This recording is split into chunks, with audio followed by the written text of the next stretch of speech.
priorities for Charleston Animal Society after taking over the Berkeley campus is helping with animal cruelty investigations.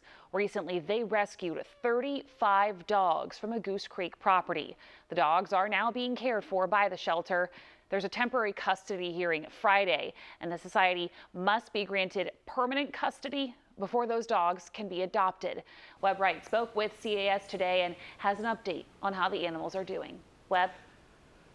Well, Charleston Animal Society is no stranger to helping law enforcement on cases like this. One of the biggest tools they use to aid investigations is veterinary forensics, which can determine the level of neglect suffered by these animals.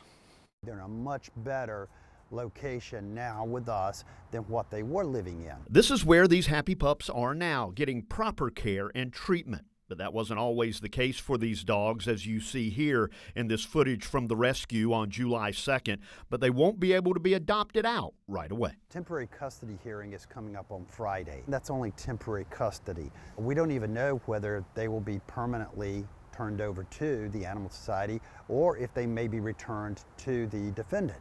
That's up to a judge in court to decide.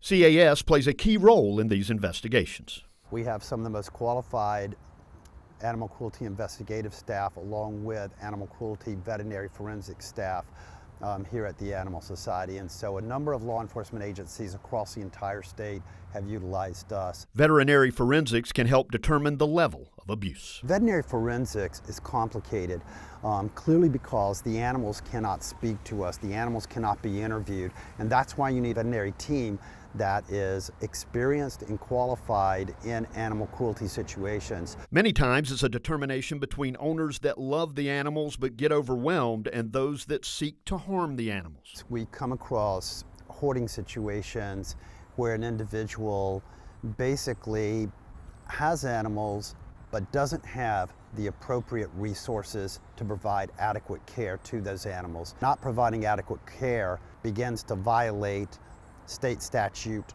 and/or local ordinances. We get into areas whether it's intentional or unintentional neglect.